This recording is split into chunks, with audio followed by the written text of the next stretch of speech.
Que bom que você está aqui com a gente. Eu convido você para uma reflexão nas Escrituras, no texto de Paulo a Tito, capítulo 3, versículo 3 a 8, que diz o seguinte: Pois nós também no passado éramos insensatos, desobedientes, desgarrados, escravos de todo tipo de paixões e prazeres, vivendo em maldade e inveja, sendo odiados e odiando-nos uns aos outros. Mas quando se manifestou a bondade de Deus, nosso Salvador, e o seu amor por todos, Ele nos salvou não por obras de justiça praticadas por nós, mas segundo a sua misericórdia. Ele nos salvou mediante o lavar regenerador e renovador do Espírito Santo que Ele derramou sobre nós ricamente por meio de Jesus Cristo, nosso Salvador, a fim de que, justificados por graça, nos tornemos seus herdeiros, segundo a esperança da vida eterna. Eu sublinho nesses belos versículos a palavra bondade no verso 4, o termo misericórdia no verso 5, e o verso 8 diz: fiel é esta palavra e quero que você fale ousadamente a respeito dessas coisas, para que os que creem em Deus se empenhem na prática de boas obras. Essas coisas são excelentes e proveitosas para todas as pessoas. Eu sublinho aqui no versículo 8 a palavra boas obras e apresento com isso o tema dessa reflexão, que é a prática da misericórdia. A importância da misericórdia, essa virtude que deve caracterizar a nossa vida. Eu quero olhar 3 aspectos da misericórdia: o motivo para sermos misericordiosos, o que significa misericórdia e a prática dela na nossa vida. Partindo desse versículo de Tito e expandindo o nosso olhar para as Escrituras, nós entendemos qual é o motivo para sermos misericordiosos. A vida centrada em Deus, uma vida voltada para Deus, como temos estudado em nossa igreja, uma vida piedosa, ela tem como alvo duplo. A verdadeira piedade, ela é caracterizada em primeiro lugar pela busca de devoção a Deus, de ardor pelo Senhor, de um coração voltado para Ele. E junto disso e amarrado com isso, a verdadeira piedade inclui a semelhança com Deus. Nós nos parecemos com Ele. E o que percebemos aqui em Tito e em todas as Escrituras é que uma marca do nosso Deus com quem devemos nos assemelhar é a marca da misericórdia. Misericórdia indistinta, misericórdia para com todos, sem distinção de raça, de cor, de tamanho, de poderio, de capacidade cultural, de religiosidade. O Senhor é misericordioso para com todos. É isso que o Senhor Jesus Cristo diz para nós: vocês, porém, amem os seus inimigos, façam o bem e emprestem, sem esperar nada em troca, pois vocês terão grande recompensa e serão filhos do Altíssimo, pois Ele é bondoso até para os ingratos e maus. Sejam misericordiosos, como também é misericordioso o Pai de vocês. Alguém já disse que eu só posso deixar de mostrar misericórdia a outros quando Cristo deixar de mostrar misericórdia a mim. E Ele é a minha referência, Ele é o meu padrão, e a razão pela qual eu devo ser misericordioso é porque Ele é misericordioso para comigo e Ele se torna para mim o meu molde, o modelo, a minha referência, porque isso significa ter uma vida centrada em Deus. O motivo para sermos misericordiosos é a nossa necessidade de sermos semelhantes ao nosso Criador. Ele é misericordioso para com todos e nós também devemos ser. Quero observar nas Escrituras um segundo aspecto da misericórdia, que é o seu significado. Eu trago a seguinte definição: misericórdia é o desejo sincero pelo bem-estar dos outros e a atividade que promove esse bem-estar. A misericórdia começa com uma operação, um trabalho que só o Espírito Santo pode fazer dentro de nós, um trabalho interior, um desejo interior que Ele cria, em que nós nos interessamos pelo bem-estar de outra pessoa, nos interessamos em suprir suas necessidades, nos sensibilizamos com isso, e essa sensibilidade é prática, eu parto para ação, eu trabalho, eu ajo, eu faço, eu dou, no intuito de promover o bem-estar ou o suprimento dessa necessidade. Jesus, diz Atos 10:38, viveu em misericórdia porque ele andou por toda parte fazendo o bem. Esse foi o estilo de vida de Jesus. Ele vivia fazendo bem a quem ele podia. Ele vivia e andava em todo lugar, em todo tempo, com todos fazendo o bem. Para que fique mais clara essa ideia do que é a misericórdia, eu queria compará-la com outras virtudes que nós já estudamos aqui na nossa igreja, que é a virtude da paciência e da bondade e então da misericórdia. A paciência, ela é a piedade que me faz reagir aos maus tratos de maneira bondosa, de maneira paciente, de maneira branda, longânima. Então a piedade me faz ser paciente na minha reação aos maus tratos, injustiças, demoras, inquietações e tudo mais. A bondade é a virtude da piedade que determina em mim uma conduta adequada, bondosa, gentil para com todos, em todas as ocasiões. A bondade é um padrão de conduta constante. Já a misericórdia se encaixa num aspecto específico aqui, nesse pequeno quebra-cabeça. A misericórdia é o desejo e a busca prática de identificar e satisfazer necessidades dos outros. Então aqui nós temos o aspecto específico da misericórdia, ela está voltada para a necessidade de outras pessoas.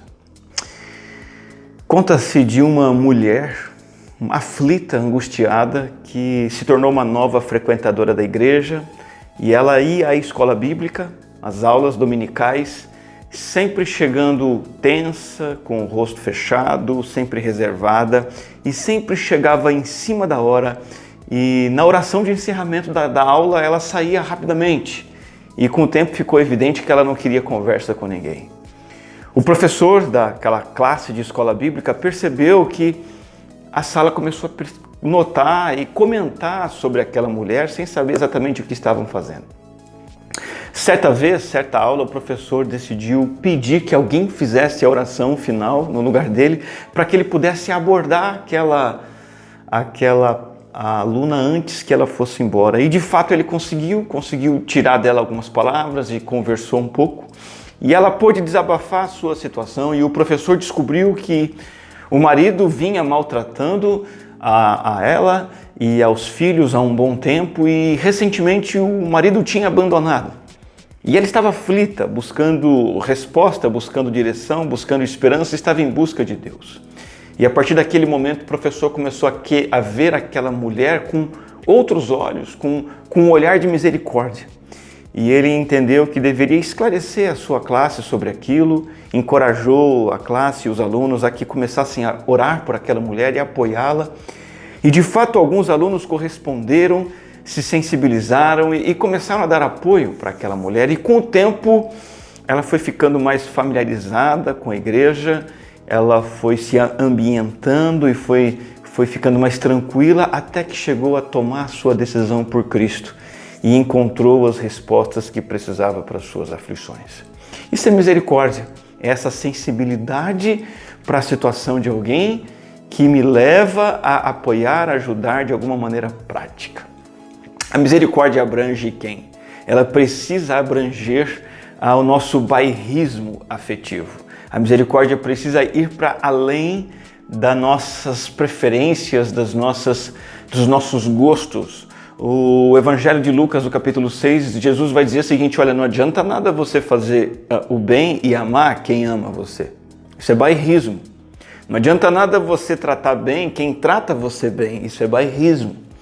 Não adianta nada você emprestar e ajudar alguém e você sabe que vai te devolver depois. Isso é bairrismo.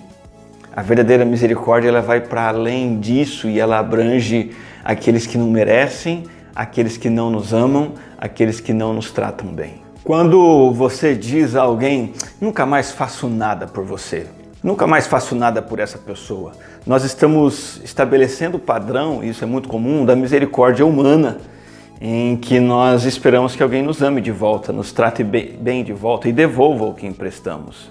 Mas o padrão de Deus, O padrão de misericórdia de Deus é que Ele favorece os desprezíveis.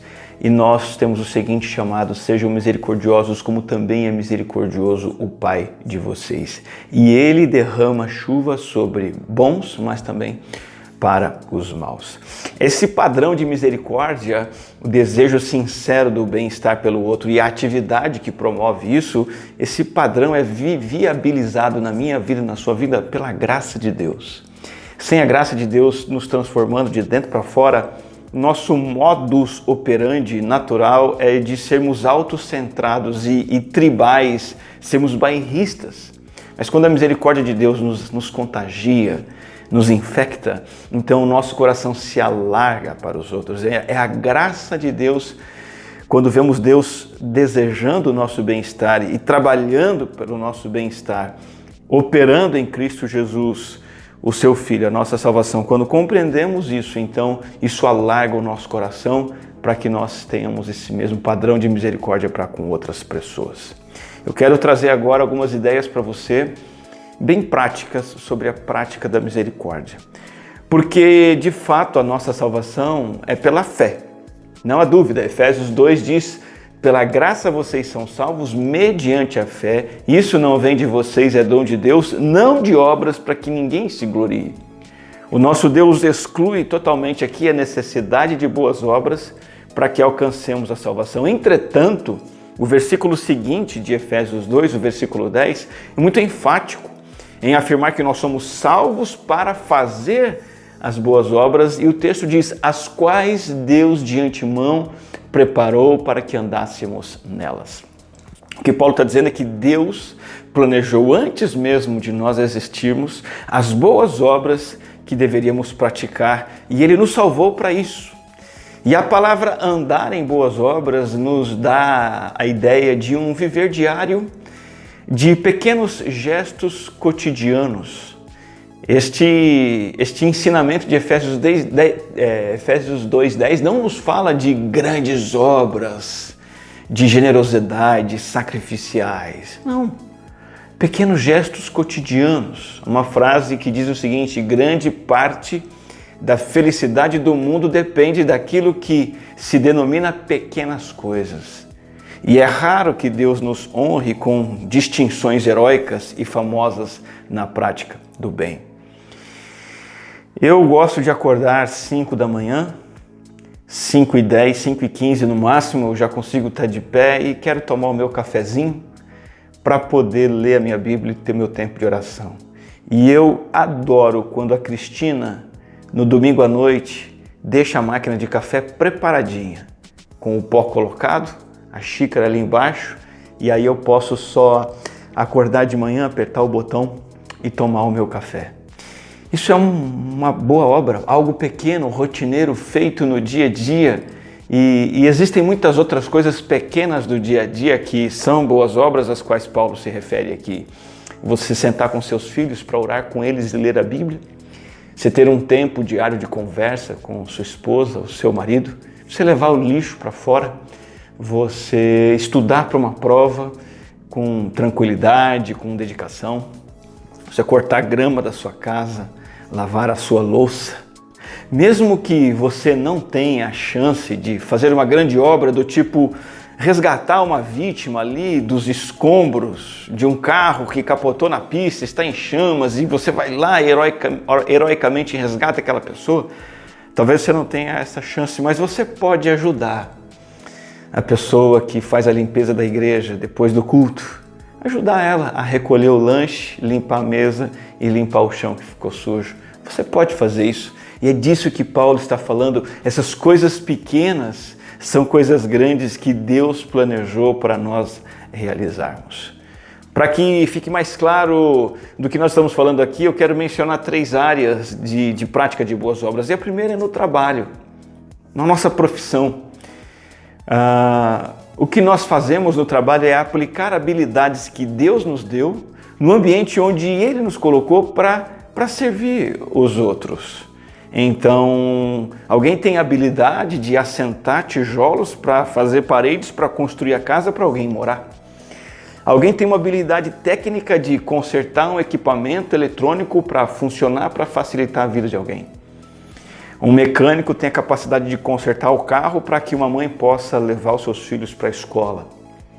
Você tem a habilidade de operar uma máquina que produz embalagens que permite que sejam colocados produtos que são necessários no dia a dia das pessoas. Você tem a habilidade de preparar uma aula e dar uma aula para crianças que precisam aprender e se desenvolver.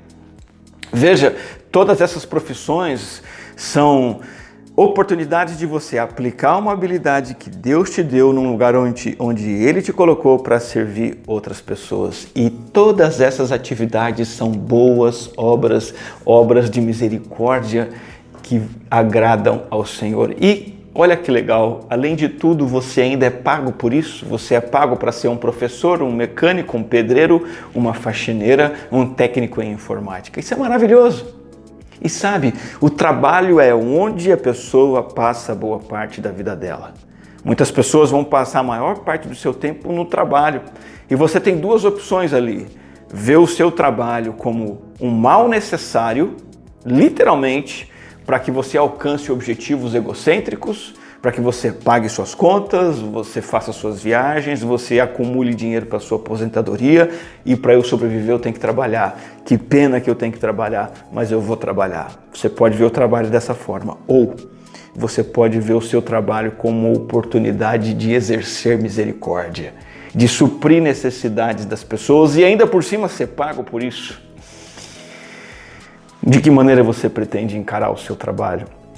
Faça bem feito o seu trabalho. E é importante que você corrija um pensamento equivocado. Muitas pessoas dizem assim, boas obras que são realizadas no trabalho são só aquelas que o pastor faz ou o missionário de tempo integral realiza. Não são só os obreiros pagos de tempo integral que estão fazendo obras de misericórdia no seu trabalho. Toda vocação deve ser oportunidade de você usar as habilidades que Deus te deu, no lugar que Deus te colocou, para exercer misericórdia para com outras pessoas.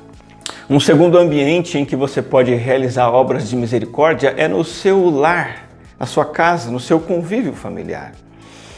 Misericórdia é o nosso dever para com todos, mas a prioridade é demonstrarmos boas obras para os membros da nossa família.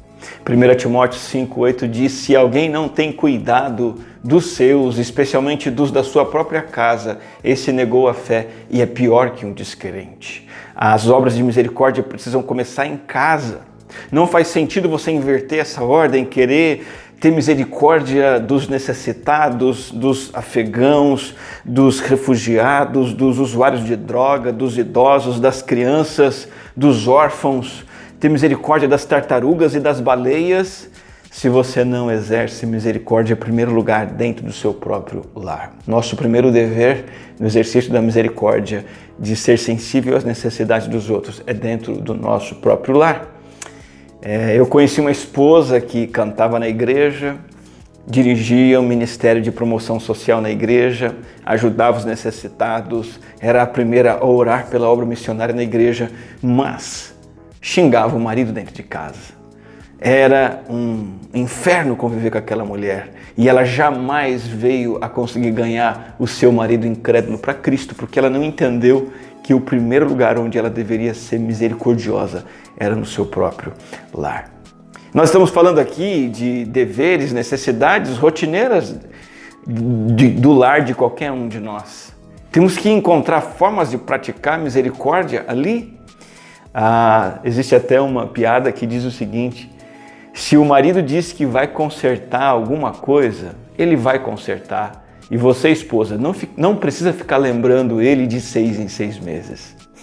Essa pequena frase nos lembra que muitos maridos adiam o que a esposa pede a eles. E talvez isso deva mudar. Fazer de pronto, fazer bem feito aquilo que a esposa pede. Quem leva o lixo para fora? Certa vez eu soube que havia uma palestra para casais e o tema da palestra era esse, quem leva o lixo para fora?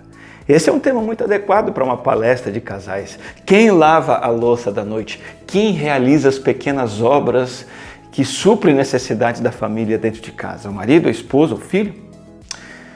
Não espiritualize o ato de servir. Servir não é só aquilo que você vem e faz aqui na igreja, na obra missionária. Servir não se trata de você cuidar das crianças. Há uma ilustração muito interessante que diz o seguinte: muitos jovens do nosso mundo estão preocupados em salvar as baleias e as florestas, mas não lavam a louça para a mãe dentro de casa. A boa obra de misericórdia é justamente realizar essas atividades que abençoam outros dentro do lar.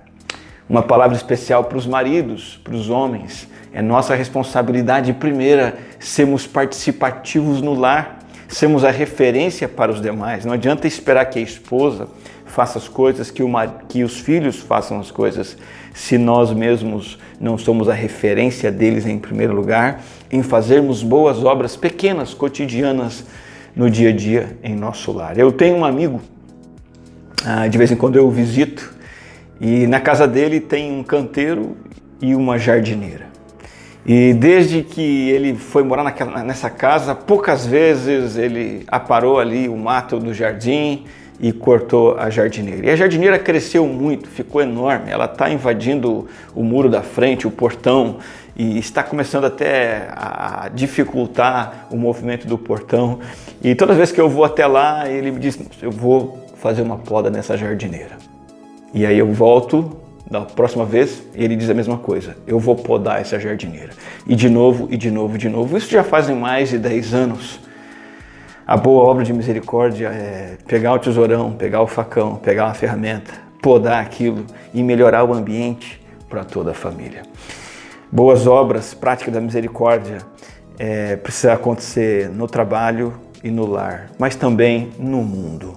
O mundo é um vasto contexto com inúmeras oportunidades de suprirmos necessidades materiais e físicas, também emocionais e pessoais, e também necessidades espirituais e eternas. Gálatas capítulo 6, versículo 9 diz: e não nos cansemos de fazer o bem, porque no tempo certo faremos a colheita, se não desanimarmos. O que nós estamos falando aqui é de usar nossas aptidões e os contextos onde Deus nos coloca para servir outros e clamar ao Espírito Santo que nos dê oportunidades de exercer misericórdia, discernimento de como fazer isso, nos mantendo sensíveis ao agir do Espírito Santo. Recentemente, uma vizinha nossa estava sem internet, não tinha como entrar em contato com a operadora. A Cristina se prontificou para ajudar, fazendo a ligação, entrando em contato para que o técnico da empresa passasse ali em casa. Foi uma pequena ajuda que fez muita diferença para a nossa vizinha. Recentemente eu fui cortar a grama de casa e na minha calçada tem um pedacinho de grama pequeno. Do meu vizinho também tem um pedaço de grama um pouco maior. E eu decidi cortar o meu e o dele. E alguns dias depois eu recebi uma mensagem com uma pergunta e um agradecimento muito sincero. Olha, foi você, o anjo abençoado, que cortou nossa grama? Muito obrigado, viu? Poxa vida, nós te agradecemos. Um pequeno gesto de misericórdia, de fazer algo bom por alguém. As nossas obras de misericórdia não podem ser apenas ações emocionais e impulsivas diante de necessidades que surgem momentâneas, mas sim coisas que pensamos, planejamos, oramos e colocamos em ação. E muitas vezes a obra de misericórdia envolve não só algo material, como doar uma cesta básica, um arroz ou cortar uma grama. Envolve doar o tempo que você às vezes até acha que não tem para um vizinho, para um trabalho voluntário. E sabe, nós sempre estaremos ocupados demais enquanto não entendemos que Deus prioriza a prática da misericórdia. E existe uma forma fantástica e incrivelmente simples de demonstrar misericórdia aos outros, ouvindo-as. Existem pessoas que só querem ser ouvidas. E eu já tive várias experiências de pessoas que me procuraram para conversar, sentaram comigo e falaram e eu só ouvi. E no final do tempo de conversa, a pessoa diz assim: uau, que boa essa conversa, eu estou revigorado, estou transformado. E eu não disse quase nada para a pessoa. Na verdade, o simples fato dela ter sido ouvida já fez toda a diferença. Sentir que alguém se importa conosco importa muito. A sensação de abandono, por outro lado, é terrível. Recentemente, tempos atrás, recebemos em nossa casa, eu, minha esposa e minhas filhas, uma visita. Uma pessoa passando por vários problemas, e ela ficou conosco algumas horas e pernoitou em nossa casa. Ela descansou, dormiu, separamos um quarto para ela, servimos refeição para ela, passeamos com ela, conversamos sobre generalidades, ela falou de si, nós falamos um pouco de nós, e ela foi embora.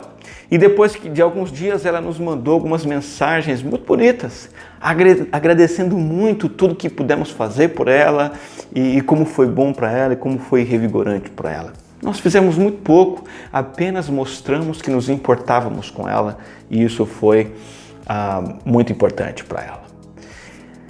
A prática da misericórdia deve ser feita de forma incansável. Como lemos aqui, Gálatas 6:9 diz, não nos cansemos de fazer o bem. Sabe o que significa isso?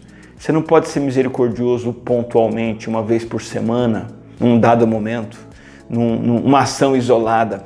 Precisa ser algo perseverante e precisa ser um padrão de comportamento em que você não se deixa abater pela falta de reconhecimento, pela falta de recompensa, pela falta de resultados. Sabe de onde nós tiramos forças? Não do que as pessoas fazem por nós, da sua resposta, da sua reação. Nós tiramos forças do aplauso divino. Eu estou sendo misericordioso como Deus é misericordioso. Ele se satisfaz com isso. E isso é tudo que eu preciso. Finalizando essa reflexão, a prática da misericórdia tem a ver com o nosso relacionamento com Deus. É uma questão espiritual acima de tudo. Nós somos salvos pela fé, como já vimos, mas sabe, é a prática da misericórdia que comprova a validade da fé. Preste atenção e se lembre do que o Senhor Jesus Cristo diz em Mateus 25.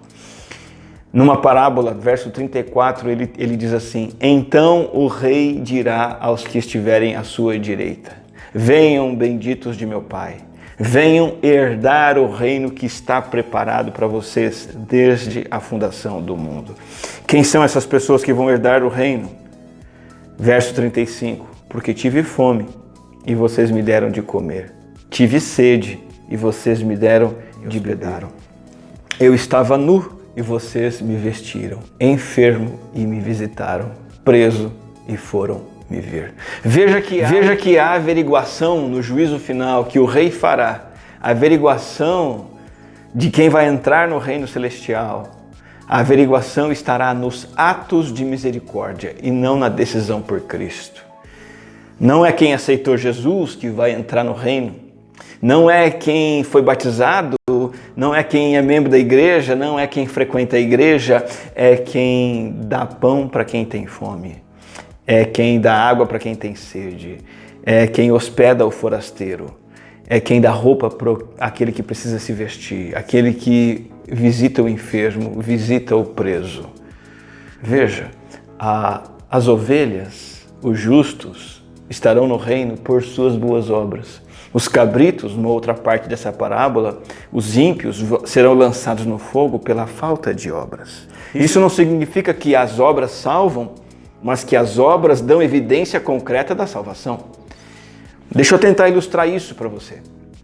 Uma conhecida minha foi fazer uma entrevista para uma vaga de emprego e uma das necessidades, exigências para aquela vaga era que o candidato falasse inglês. E ela colocou lá no currículo, tenho fluência em inglês. Quando chegou na entrevista, o contratador, a pessoa que ia contratar, olhou o currículo, conversou com ela e viu lá que ela disse que falava inglês. E aí ele disse assim, podemos conversar um pouco em inglês? Essa minha amiga disse, claro, tranquilamente. E ele fez algumas perguntas em inglês, ela respondeu e eles conversaram e então ela foi admitida.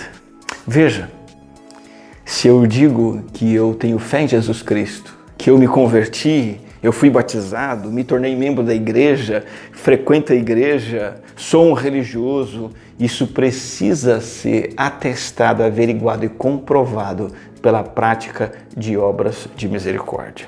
Porque só está no caminho certo, no caminho de Cristo, quem trilha as mesmas pegadas de Jesus. E você se lembra como Jesus viveu?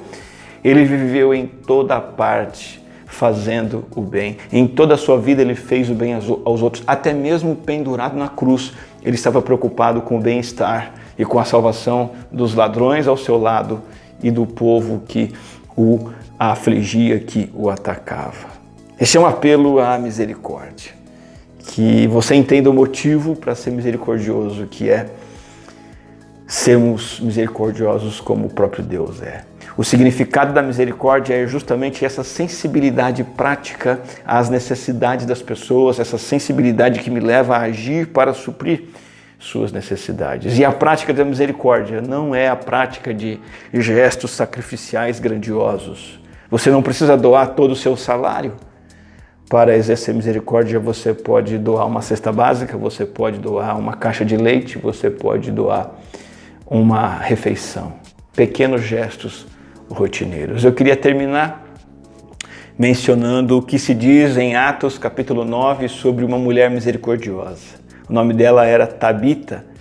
Ela era uma discípula de Jope e a Bíblia diz em Atos 9:36, ela era notável pelas boas obras e esmolas que fazia.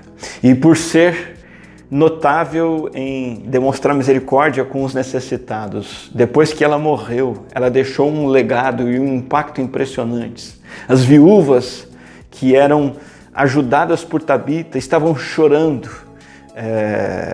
com os seus vestidos e suas túnicas que foram feitos por Tabita e foram dados por ela. E choravam para Pedro, clamando para que o apóstolo orasse para que ela ressuscitasse, e Jesus ressuscitou aquela mulher. Jesus um dia vai ressuscitar todas as pessoas que viveram deixando um legado de prática, de boas obras e de esmolas para com os necessitados. Viva a misericórdia, pois o nosso Pai Celestial é misericordioso. Vamos orar por isso? Senhor Deus amado, Pai querido, queremos demonstrar misericórdia à medida que o Senhor é misericordioso para conosco. E a tua misericórdia não tem fim, portanto, a nossa misericórdia também não deve ter. Nos ajuda a entender que devemos olhar para a necessidade dos outros, nos sensibilizarmos e suprirmos suas necessidades. E isso em pequenas coisas do dia a dia, nos nossos relacionamentos, no trabalho, no lar e no mundo em geral. Visita-nos, ó Deus, com a tua misericórdia. Alarga o nosso coração para que sejamos misericordiosos como o Senhor é conosco. Em nome de Jesus. Amém. Que Deus abençoe grandemente a sua vida.